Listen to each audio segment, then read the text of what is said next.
সবাই বুঝতেছে, আওয়ামী লীগ বিএনপির প্রত্যেকটা নেতা ইনক্লুডিং তারেক রহমান সাহেব বুঝতেছেন যে আওয়ামী লীগের অংশগ্রহণ ছাড়া এই নির্বাচনটা ক্রেডিবিলিটি পাবে না।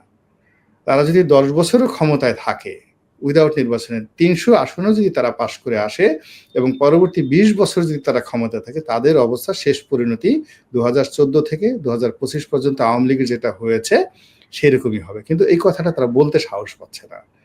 এই কথাটা তারা বলতে সাহস পান। এইটা হলো রাজনীতির দুর্বলতা। ফলে কি হচ্ছে, এই যে দেখেন তাদের এই দুর্বলতার কারণে মির্জা আব্বাস গালি খাচ্ছেন, মির্জা ফখরুল গালি খাচ্ছেন। তাদের এই দুর্বলতার কারণে আপনার এই যে ফজলুর রহমান সাহেব গালি খাচ্ছেন। কিন্তু তারা যদি প্রথম দিন থেকে ফার্স্ট ডে থেকে যদি বলতো যে no, we are the leader, আমরা এই দেশের নেতৃত্ব, আমরা ক্ষমতা আমরা আসবো, নচেত জামাত আসবে, নচেত অমুক আসবে। ওই দেখেন জামাত কিন্তু প্রথমে জামাতের আমির কিন্তু একটা ভালো কথা বলছিল যে আমরা আওয়ামী লীগকে ক্ষমা করে দিয়েছি। সবাইকে স্বাগত জানাই প্রতি সপ্তাহের সাক্ষাৎকার ভিত্তিক অনুষ্ঠান যত কথা নবনীতা চৌধুরীর সাথে। এই অনুষ্ঠানের আজকের পর্বে আমার অতিথি গোলাম মাওলা রনি। গোলাম মাওলা রনি, আপনাকে স্বাগত জানাই। ধন্যবাদ নবনীতা, অনেক অনেক ধন্যবাদ। আমরা যখন কথা বলছি তখন বাংলাদেশে মানে ঢাকায় আবার একটা আন্দোলন ভীষণভাবে দানা বেঁধে উঠেছে, যেটা আপনি তো একদম সেখানেই বসে আছেন, যেই আন্দোলনটা আবার সারা দেশে ছড়িয়ে পড়েছে কিন্তু খুব দ্রুততার সাথে। আমি এমন একটা শিরোনামেও একটা বয়ান তৈরি করেছি যে জুলাই আন্দোলন স্টাইলে বুয়েট আন্দোলন। এই বুয়েট আন্দোলনটা এতটা বড় হয়ে উঠলো কেন, কিভাবে, আর এটা ঠিক কেন হঠাৎ করে এই সময়ে, এবং এটা আসলেই জুলাই আন্দোলন স্টাইলে একটা পরিণতির দিকে যাচ্ছে কিনা? এটা বোঝা যাচ্ছে না, কিন্তু এই আন্দোলনটা সহজে থামবে না। এই কারণ হলো আমাদের দেশে যারা পেশাজীবী আছেন, সেই পেশাজীবীর মধ্যে বুয়েটের থেকে যারা গ্রাজুয়েশন করেন আর ডিপ্লোমা ইঞ্জিনিয়ারদের একটা বিরাট অংশ, তারা যেভাবে লেখাপড়া করেন, পুরো সিস্টেমের মধ্যে দীর্ঘদিন ধরে একটা বঞ্চনা ছিল এবং একটা বিভেদ ছিল। এখন এই ডক্টর মোহাম্মদ ইউনূসের এই জমানাতে তো যে যার যে পুঞ্জীভূত বেদনা, ক্ষত, এগুলো সব বের হয়ে আসছে।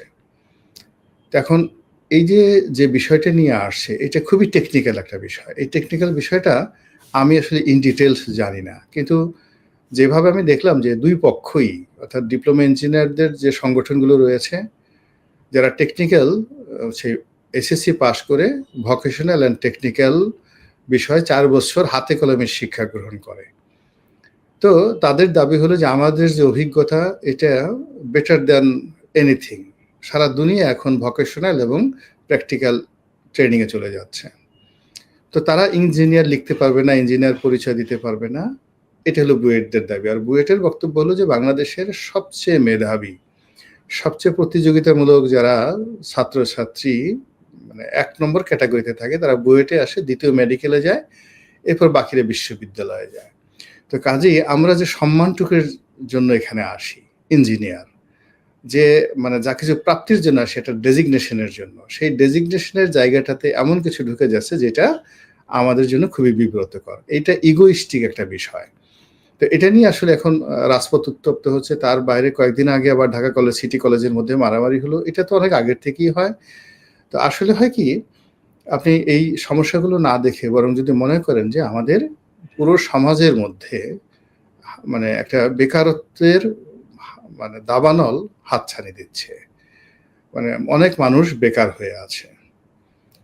এখন এই বেকারত্বের মধ্যে ছাত্রছাত্রীরাও বেকার। অর্থাৎ দেখা গেল যে টিচাররা যদি ক্লাসে ছাত্রছাত্রীদেরকে আবিষ্ট করে রাখতে না পারে, তাহলে সেক্ষেত্রে দেখা যাচ্ছে অনেক ছেলেমেয়ে ক্লাসে যায় না, তাদের হাতে অফুরন্ত টাইম, তারা ঘুরে বেড়ায়। এখন বিভিন্ন স্কুল কলেজে যদি যেভাবে দেখা যাচ্ছে অ্যাটেন্ডেন্সের সংখ্যা গত 1 বছরে অনেক অনেক কমে গেছে। এটা একটা সামাজিক সমস্যা। দ্বিতীয় সমস্যা হলো প্রত্যেকটা পরিবারে এই যাকে বলে অর্থনৈতিক কষ্ট, রাজনৈতিক দুরবস্থা, যে ভ্যাকুয়ামগুলো তৈরি হয়েছে। তো ছাত্রছাত্রীরা যারা বিলো 30, অনেকে বেকার আছে, অনেকে লেখাপড়া করেন, তারা বাসায় গিয়ে পরিবার পরিজন আত্মীয় স্বজনের কাছ থেকে ভালো কোনো কথা তারা শুনতে পায় না। এখন এই যুগে ছেলে মেয়েদের ধরনের অনেকগুলো ডিমান্ড থাকে। একটা ভালো মোবাইল চায়, কেউ বিদেশে যেতে চায়, কেউ একটা ভালো জামা চায়, অথবা সে ভবিষ্যতে একটা চাকরি করবে। এই জন্য বাসার একটা সুন্দর পরিবেশ চায়। কিন্তু আমাদের আসলে এখন পরিবারগুলোতে যে সমস্যাগুলো দেখা দিয়েছে এই মুহূর্তে, মনস্তাত্ত্বিক সমস্যা গত ১ বছর ধরে প্রত্যেকটা পরিবারই স্বপ্ন দেখতে পারছে না। ছেলে-মেয়েদেরকে বিদেশে পাঠানোর চিন্তা করছে। তাদের মানে বাবা-মা ভীষণ রকম চিন্তিত। তারপরে ইদানিং যা কিছু হচ্ছে, অনেক বাবা-মা প্রাণান্ত চেষ্টা করছে ছেলে-মেয়েদেরকে ঘরে রাখার জন্য। তারা বাইরে যেতে চাচ্ছে। তো এই সব মিলিয়ে আমি মনে করি এখন যা কিছু রাজপথে হচ্ছে, এগুলোর মধ্যে প্রচুর হতাশা এবং প্রচুর ফ্রাস্ট্রেশন রয়েছে এবং প্রচুর অস্থিরতা রয়েছে। এটাই, এবং এটা শুধুমাত্র এখান থেকে নয়, দেখা গেল যে হঠাৎ করে রিক্শাওয়ালার একদিন রাগ হয়ে গেল।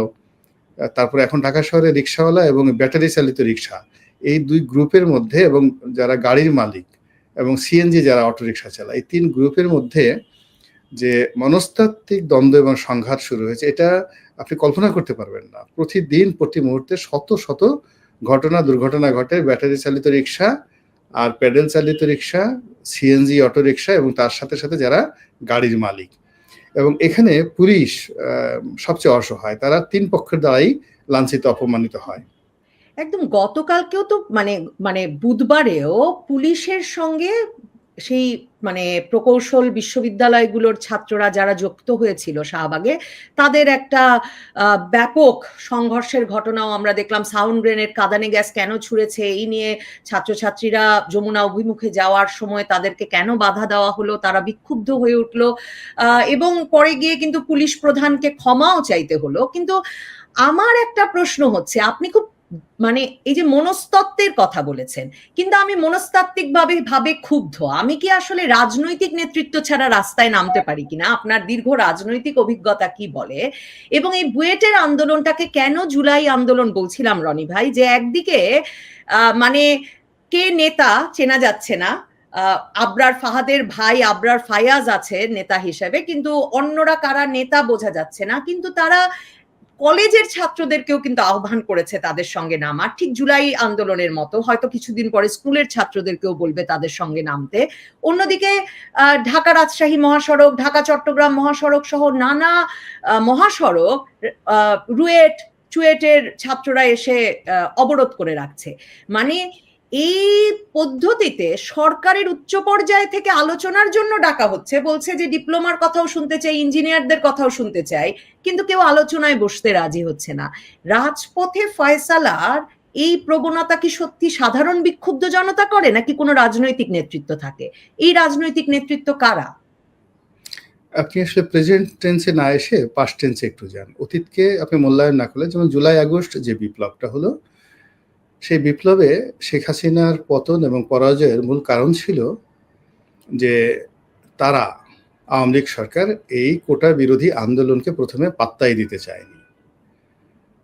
এটি হলো ফার্স্ট। আর এখন এই যে বুয়েটের যে সমস্যা, এই সমস্যাটাও আজকে না, অনেক দিন আগের থেকে এই সরকার যদি ৩-৪ মাস আগে, ৫-৬ মাস আগে এটাকে কগনিজেন্সে নিত, তাহলে আজকের এই অবস্থাটা তৈরি হতো না। এই গেল এক। আমাদের একটা স্বাভাবিক চরিত্র হলো যে, যেহেতু আমরা বিভিন্ন সময় ক্ষতিগ্রস্ত হয়েছি, এই জন্য আমাদের দেশে ষড়যন্ত্র তত্ত্ব এটা খুবই জনপ্রিয়। আমরা খুঁজতে থাকি এবং এর মধ্যেই আমরা মানে করি, কিন্তু সমস্যাটা আমরা কখনো সামনে আনি না। যেমন বুয়েটের যারা ছেলে মেয়ে, তারা শাহবাগে আসার চেষ্টা করলো। তো শাহবাগে যখনই আসার চেষ্টা করলো, তখন থেকে যদি তাদেরকে ক্যাম্পাসে রাখা যেত, কথাবার্তা বলা যেত, সেটা লাগতো। কিন্তু সেটা আস্তে আস্তে তারা চলে আসলো মানে যমুনার দিকে। কারণটা কি? তারা দেখলো, যেমন একটা ছেলের আমি একটা সাক্ষাৎকার দেখলাম। আমি গতকাল এই প্রায় ৪ ঘন্টা রাস্তায় আটকে ছিলাম। তো যার জন্য এই ঘটনাগুলো আমি দেখেছি নিজের চোখে, পরে ভিডিওতে তো দেখেছি। তো একটা ছেলে পুলিশের একজন ঊর্ধ্বতন কর্মকর্তাকে সে প্রশ্ন করছিলেন যে, আপনি কি বুয়েট বানান করতে পারেন? কারা বুয়েটে পড়ে বুঝতে পারেন বুয়েট এই যে শব্দটার ফুল মিনিংটা কি? তো এখন ওই যে পুলিশের যে লোক পেটাচ্ছে, সে হয়তো একজন বিসিএস কর্মকর্তা। তো সে মানতে পারছে না। সে নিজে তার ভিতরে ইগোইস্টিক যে আমি বাংলাদেশের সবচেয়ে মেধাবী। আমার এই মেধার জায়গাতে আমাকে যারা শাসন করছে, আমাকে যারা আঘাত করছে, তারা আমাকে আঘাত করার উপযুক্ত না। আপনি এই মনস্তাত্ত্বিক বিষয়টা আপনাকে ভাবতে হবে।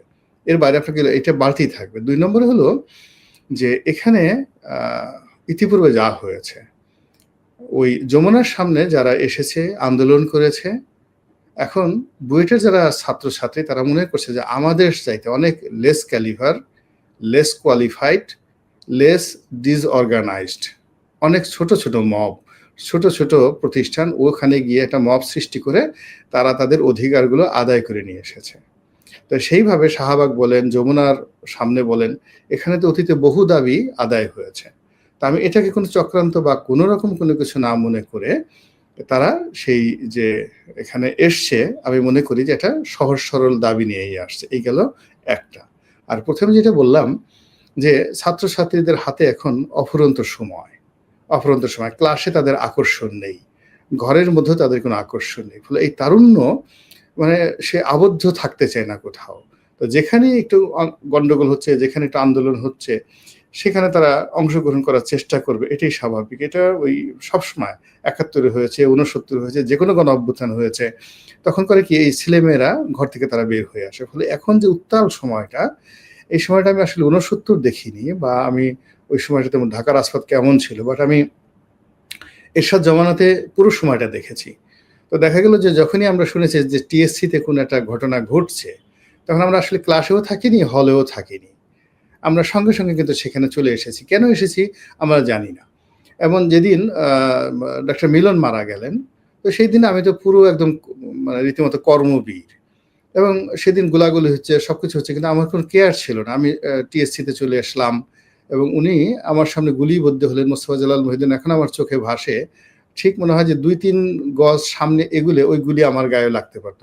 কিন্তু এটা নিয়ে আমার কোনো যাকে বলা হয় ভয়ও ছিল না, ভীতিও ছিল না। আমি সেখানে গিয়েছিলাম এবং আমি ক্রলিং করতে, করতে সেই যারা কার্জন হল থেকে এরশাদের গুলি, অস্ত্র, গোলাবারুদ নিয়ে যারা ছাত্রদের উপর আক্রমণ করছিল, আমরা হাজার, হাজার ছেলেমেয়েরা সে অনেকটা মিলিটারি কায়দায় আমরা রাজপথে ক্রলিং করে, করে আগাচ্ছিলাম। এটা মনে হচ্ছিল একটা বিরাট বিনোদন।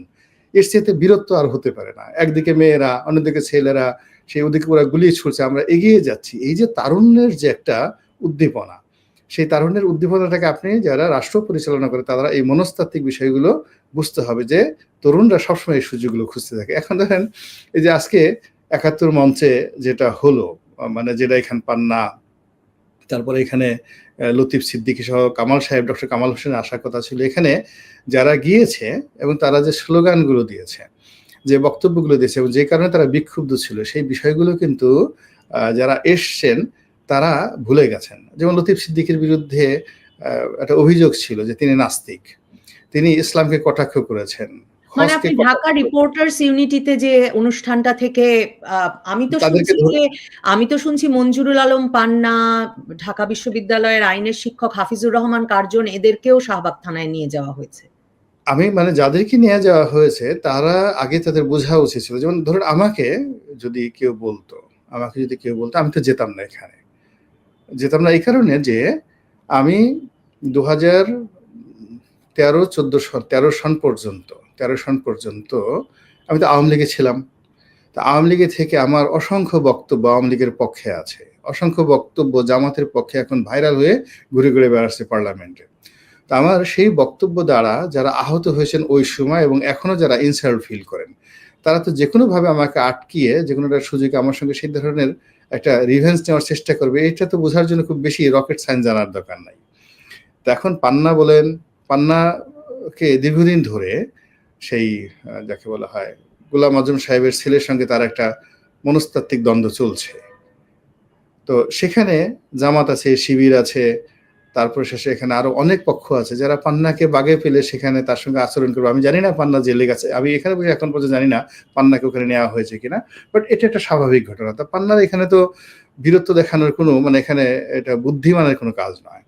বা লতিফ সিদ্দিকী সাহেব ধরেন ১১ সময়টাতে যখন শেখ হাসিনার পাশে কোনো লোক ছিলেন না, তার পক্ষে একটা বিবৃতি দেওয়ার মতো একটা সিঙ্গেল লোক ছিলেন না। শেখ হাসিনা তাকে টেলিফোন করে তার বাসা থেকে এনে তিনি শেখ হাসিনার পক্ষে দাঁড়িয়ে সেই ১-১১ সময় তিনি বক্তব্য দিয়েছিলেন।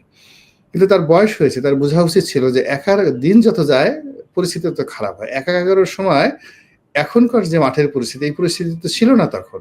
তখন পুরো মানে শুধুমাত্র প্রশাসন, মিলিটারি, পুলিশ ছিল। কিন্তু বিএনপি, জামাত এইভাবে মব তৈরি করা হয়নি। ফলে তিনি তখন শেখ হাসিনার পক্ষে কথা বলে যেভাবে যেতে পেরেছিলেন, এখন তো সেটা সম্ভব নয়। এবং এই বাস্তবতাটা তো তাকে বুঝতে হবে।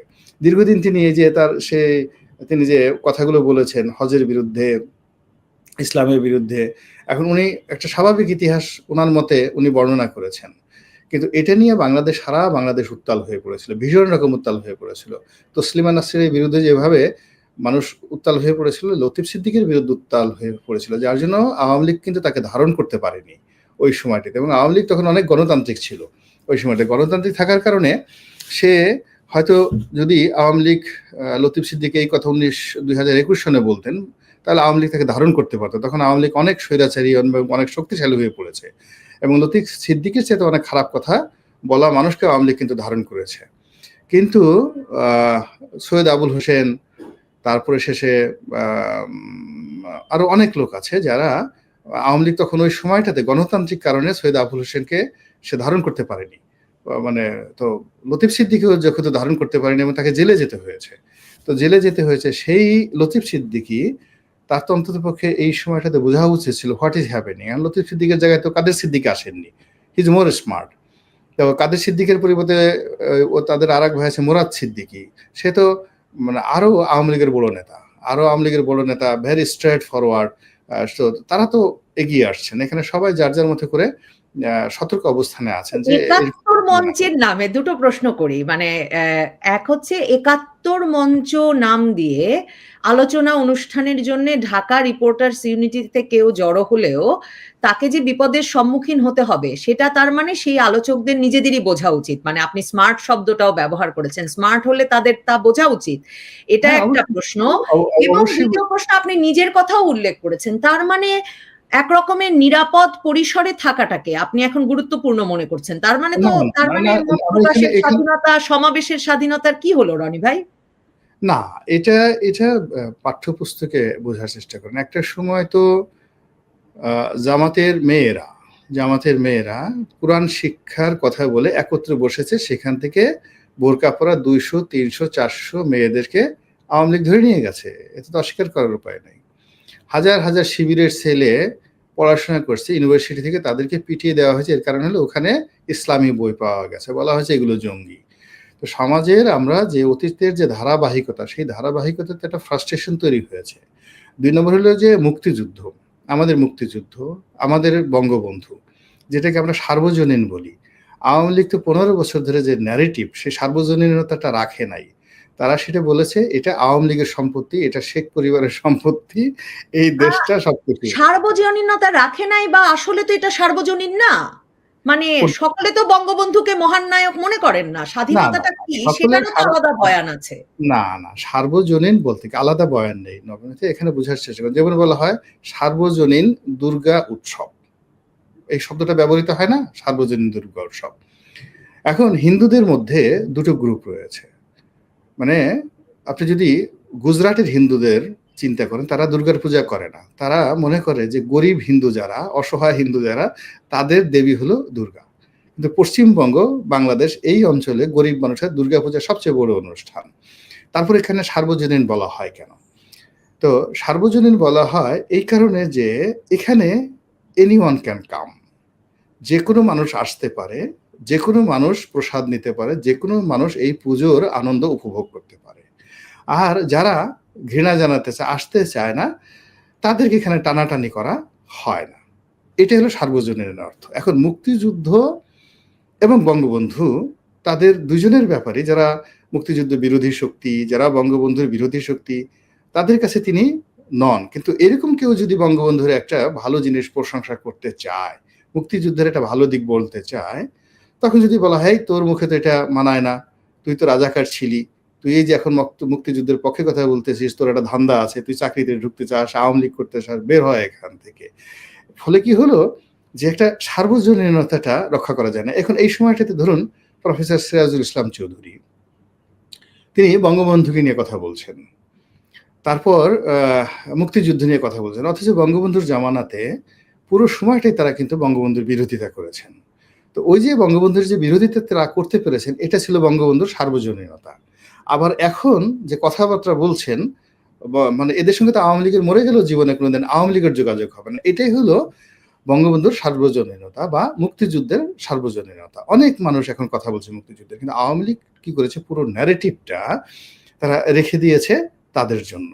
তো এটার কারণে কি হলো, এই যে যারা আওয়ামী বিরোধী যারা শক্তি, যাদের প্রতি আওয়ামী যে লোক, আওয়ামী লীগ যেন ওই সার্বজনীন কোনো একটা প্ল্যাটফর্মকে সুকৌশলে নিজেদের করে ব্যবহার করতে না পারে এজন্যই। এখন এখানে কারা, কারা দাওয়াত পেয়েছে আমি জানি না। হয়তো দেখা গেল যে সাবেক আওয়ামী লীগ, গুপ্ত আওয়ামী লীগ এরকম আছে, আবার সার্বজনীন মানে মুক্তিযুদ্ধের পক্ষের শক্তিও আছে। তো এই যে দুর্বলতাটার সুযোগ যারা আছেন তারা তো আওয়ামী লীগের প্রতি যে কয়দিন আগে মাত্র ১ বছর আগে সেই সারা বাংলাদেশকে তছনছ করে ছেড়ে দিয়েছে নবনীতা। সেই যে আপনি কল্পনা করতে পারবেন না জুলাই আগস্টের যে রাস্তার যে রাজপথ, হ্যাঁ? সে মানে ওই সময়টাতে হেলিকপ্টার দেখলে মানুষ জানলা দরজা বন্ধ করে দিত। তারপরে শেষে ছাত্রলীগের নাম শোনার সঙ্গে, সঙ্গে মানুষের কি অবস্থা হতো। ওই দাগ দগদগে দাগগুলো এখনো শুকায়নি। কিন্তু এর মধ্যে দেখা যাচ্ছে যে প্রতিদিনই আওয়ামী লীগের সভানেত্রী তিনি বক্তব্য দিচ্ছেন। অ্যাজ ইট ইজ মনে হচ্ছে তিনি দেশের প্রধানমন্ত্রী, এই কালকে ঢুকে পড়বেন, পরশুদিন ঢুকে পড়বেন। এই অতিরিক্ত আত্মবিশ্বাসে পড়ে আবার দেখা গেল ছাত্রলীগের একটা হঠাৎ করে একটা ঝটিকা মিছিল হলো। সেই ঝটিকা মিছিলের আওয়ামী লীগের যে পেজগুলো আছে সেখানে তারা ছড়িয়ে দিয়ে তারা উল্লাস করছে, এই আমরা আসছি, কাল আসছি, আমরা মরে যাই না, ইত্যাদি ইত্যাদি। এগুলোতে আসলে মানুষের না খুব রাগ হচ্ছে, ভীষণ রকম রাগ হচ্ছে। আপনি যে কোনো একটা আমরা যেমন এতকাল পরে কেন জামাতকে বলছি সরি বলার জন্য, এই যে পাকিস্তান যে লোক আসছে এখন পাকিস্তান বাংলাদেশে যিনি আসলেন ইসাহাক খার, তো উনি বাংলাদেশে যেভাবে ওয়েল অ্যাকসেপ্টেড হলেন এইভাবে আমার জীবদ্দশায় কোনো পররাষ্ট্রমন্ত্রীকে বাংলাদেশের ক্ষমতাসীনরা বরণ করে নিয়েছে পাবলিকলি এরকম দেখিনি। কিন্তু এত বরণের মধ্যেও অসংখ্য মানুষ, এমনকি সরকারের মধ্যে অনেক লোক বলছে ৭১-এর হিসাব মেটাতে হবে, $২০০ বিলিয়ন আমরা পাই। তো রনি ভাই, আওয়ামী লীগ আমলে বিএনপির কার ব্যবসা কমেছে? আব্দুল আওয়াল মিন্টুর ব্যবসা আরো মানে পানামা পেপারস এর নাম থেকে শুরু করে ৪ গুণ ৫ গুণ হয়েছে। আমির খসরু মাহমুদ চৌধুরীও তো ব্যাপক ব্যবসা করেছেন।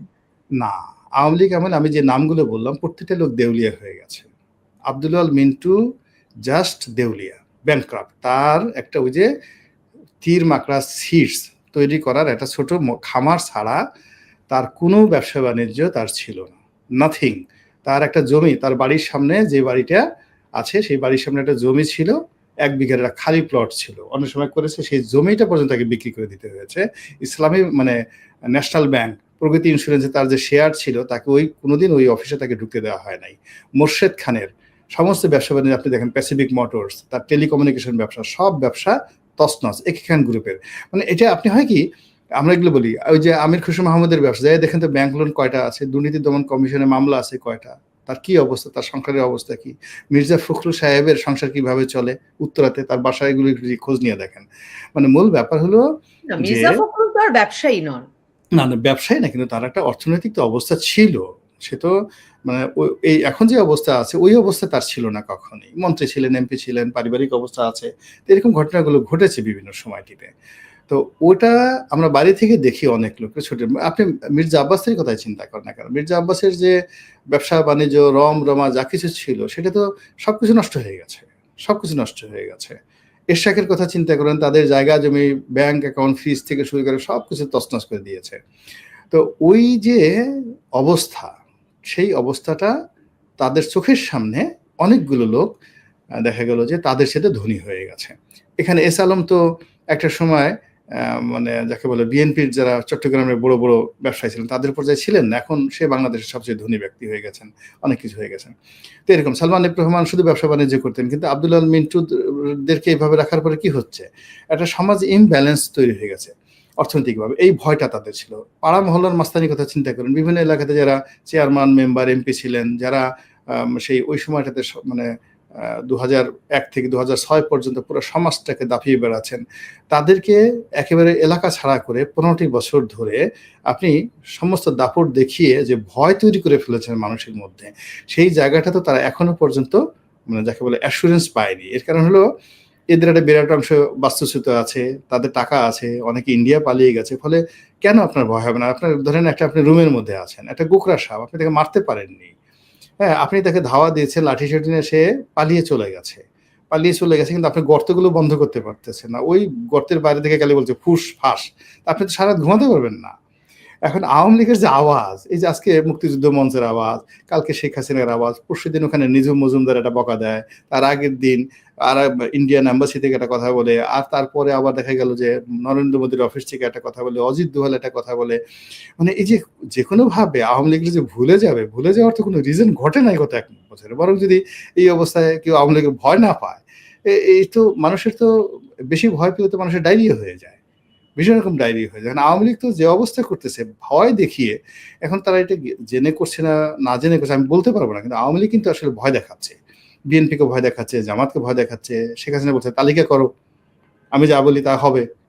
প্রত্যেকটার একেবারে কড়াই ঘন্টা আদায় করবো। গতবার যে ভুল করছে এইবার ভুল করবো না, গতবার যে ভুল করছে এইবার সে ভুল করবো না, গতবার পায়ে গুলি করছি এইবার একবার মাথায় গুলি করে দেবো ডাইরেক্ট। তো এই মানুষ এগুলো ভয় পাবে না? যে লোকে একবার যার পায়ে গুলি করছে সে তো চিন্তা করবে, যে বারবার চিন্তা করবে যে আগে তো পায়ে গুলি ভালো ছিল, এখন যদি মাথায় গুলি করে তো তার বাঁচবো না।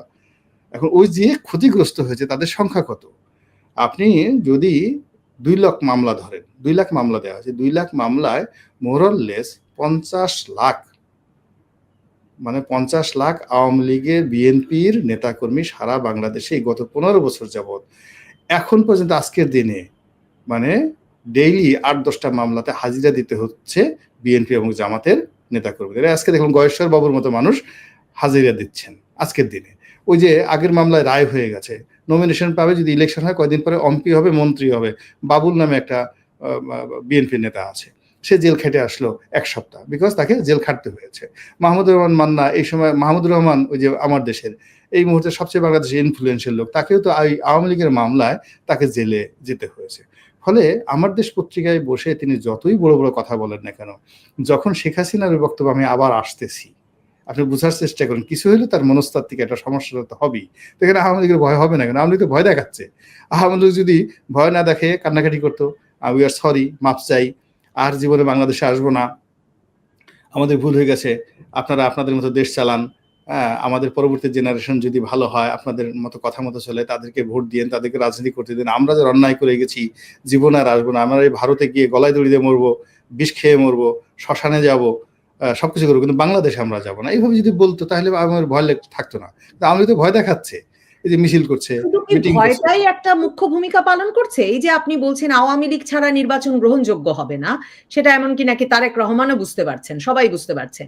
মানে এই বুঝতে পারার কারণটা কি? এটা কি এই কারণে যে তার জনসমর্থনটাও রয়েছে? মানে আপনি আপনার সাক্ষাৎকারের শুরুতে বলেছিলেন যে মানুষের ব্যাপক ক্ষোভ রয়েছে আওয়ামী লীগের প্রতি। কিন্তু Yes. ব্যাপক ক্ষোভ যে দলের প্রতি থাকে, তার বিষয়ে কি ১ বছর পরে এ ধরনের না, মানে না, ভয় তৈরি হয়? বা তার নেত্রী কি এরকম করে এসে আবার চলে আসবো এসব বলতে পারেন কিনা? মানে আফসোস লীগ তো একটা শব্দ তৈরি হয়েছে। তা আফসোস লীগের সংখ্যা আসলে ক্রমাগত বাড়ছে কিনা এবং সংখ্যাটা কত বড় বুঝতে পেরেই এসব আশঙ্কা বাড়ছে কিনা? মানে আফসোস লীগের বা বিএনপি লীগের বা জামাত লীগের যারা কর্মী সমর্থক, আমাদের দেশে যে ট্রেডিশন ইন্ডিয়ান সাবকন্টিনেন্টে আমরা সহজে মাইন্ড পরিবর্তন করি না, মন পরিবর্তন করি না। ফলে আমরা চুপ থাকি, ইনঅ্যাক্টিভ রাখি, কিন্তু যে যার অবস্থান থেকে দলকে সমর্থন দিয়ে যাই। এখন আওয়ামী লীগের যারা লোকজন আছে অনেকেই শেখ হাসিনাকে গালাগালি করছেন, কিন্তু ইট ডাজ নট মিন যে তারা ধানের শীষে ভোট দেবেন। অনেকে পিঠ বাঁচানোর জন্য জামাতের সাথে আশ্রয় নিচ্ছেন, অনেকে পিঠ বাঁচানোর জন্য বিএনপির সাহায্য কামনা করছেন, কিন্তু ইট ডাজ নট মিন ব্যালটে তারা মানে ধানের শীষকে ভোট দেবেন। এটা বাংলাদেশের কালচারের মধ্যে নাই। তো এই যে ভ্যাকুয়ামটা, মানে তারা আওয়ামী লীগের যারা লোকজন আছে তারা প্রথমত ভোট কেন্দ্রে যাবে না, ভোট কেন্দ্রে গেলেও ভয়ের চেয়ে যদি ভোট কেন্দ্রে যায় তারা ভোটই দেবে না, বা ভোট দিবে এমন একটা জায়গাতে ভোটটা নষ্ট করে আসবে, সিল এমন একটা জায়গাতে সিল দিবে ভয়ে যেখানে ভোটটা কাউন্ট না হয়। এটা বাস্তবতা। এটা যারা বাংলাদেশের রাজনীতি করেন তারা তো এই চরিত্রটা বুঝেন। আওয়ামী লীগ ১৫ বছর চেষ্টা করে একজন বিএনপির লোকের ভোটার তো কমাতে পারেনি, একজন জামাতের ভোটার তো কমাতে পারেনি, বরং যেটা হয়েছে যে জনসংখ্যা বৃদ্ধি পেয়েছে, ভোটার সংখ্যা বৃদ্ধি পেয়েছে। আওয়ামী লীগের ক্ষেত্রে এটা প্রযোজ্য। আওয়ামী লীগের যে রাগ ক্রোধ সেটা হলো আওয়ামী লীগের অপশাসনের বিরুদ্ধে, আওয়ামী লীগের দুর্নীতিবাজদের বিরুদ্ধে, আওয়ামী লীগের যে লোকগুলো নির্বাচন ম্যানিপুলেট করেছে, যারা কোলাবোরেট ছিল তাদের বিরুদ্ধে। এই বাস্তবতা বুঝতে হবে। যেমন আমাদের পাকিস্তানের ক্ষোভ, এখন পাকিস্তানে যে আপনি যেয়ে দেখেন, পাকিস্তানের যারা সাধারণ জনগণ আছে তাদের সাথে যদি আপনি কথাবার্তা বলেন, you'll be impressed more than anything. কিন্তু ইট ডাজ নট মিন যে আপনি ইয়াহিয়া খানকে ক্ষমা করবেন, টিকটা খানকে ক্ষমা করবেন, জুলফিকার আলী ভুট্টোকে আপনি ক্ষমা করবেন, নট লাইক দ্যাট। ওখানে বুঝতে হবে যে যারা যে অপরাধ করেছে, কর্মকাণ্ডগুলো করেছে, এই কর্মকাণ্ডের সঙ্গে আমরা যেভাবে একত্র করি না, এখানে আওয়ামী লীগের যে দল সাপোর্টার এটা এবং তাদের যে মনোভাব, ভোট দেওয়ার যে ইচ্ছা, এটাকে একদিকে রাখতে হবে। আর আওয়ামী লীগের নামে যারা শাসন করেছে, শোষণ করেছে, জুলুম করেছে, অত্যাচার করেছে, তাদেরকে আলাদা করতে হবে। এবং আসিফ নজরুল প্রথম দিকে যেটা বলেছিলেন বা ইউনূস সাহেব যেটা চেয়েছিলেন যে এটা আলাদা করে, এটাকে আলাদা করা, এবং that was the smart decision. ওই জিনিসটা যদি করা যেত তাহলে আজকে অনেক ভালো হতো। শেষ প্রশ্ন সাহস করে করি যে এই যে ভ্যাকুয়াম পছন্দ করে না এটা আপনি প্রায়শই বলেন, আর এখন ওই যে বললেন মাইন্ড পরিবর্তন করেন না। এখন আপনার মতো বা অ্যাডভোকেট ফজলুর রহমানের মতো যারা মাইন্ড পরিবর্তন করে বিএনপিতে গেছেন, মানে আওয়ামী লীগ থেকে, বা বা ধরেন এমনকি এখন অনেকে তো রুমিন ফারহানাকেও, মানে যিনি সবচেয়ে সোচ্চার হিসেবে পরিচিতি পেয়েছেন আওয়ামী লীগ বিরোধী রাজনীতি নিয়ে কথা বলে, তাকেও বলছেন যে আওয়ামী লীগ বিষয়ক সম্পাদক বিএনপির ভেতরে। তো এইরকম আপনাদের মতো বিএনপি বা বিএনপিতে জায়গা স্থির করতে না পারা এমন নেতৃবৃন্দ মিলে কোনো ভ্যাকুয়াম পূরণের চেষ্টা হচ্ছে কিনা সে সন্দেহ তো আছে। এরকম কোনো হচ্ছে না, হলে আমি জানতাম। মানে এরকম যদি হতো এটা জানতাম। বিকজ বাংলাদেশে যদি আওয়ামী লীগকে পুনর্বাসন করার জন্য এই মুহূর্তে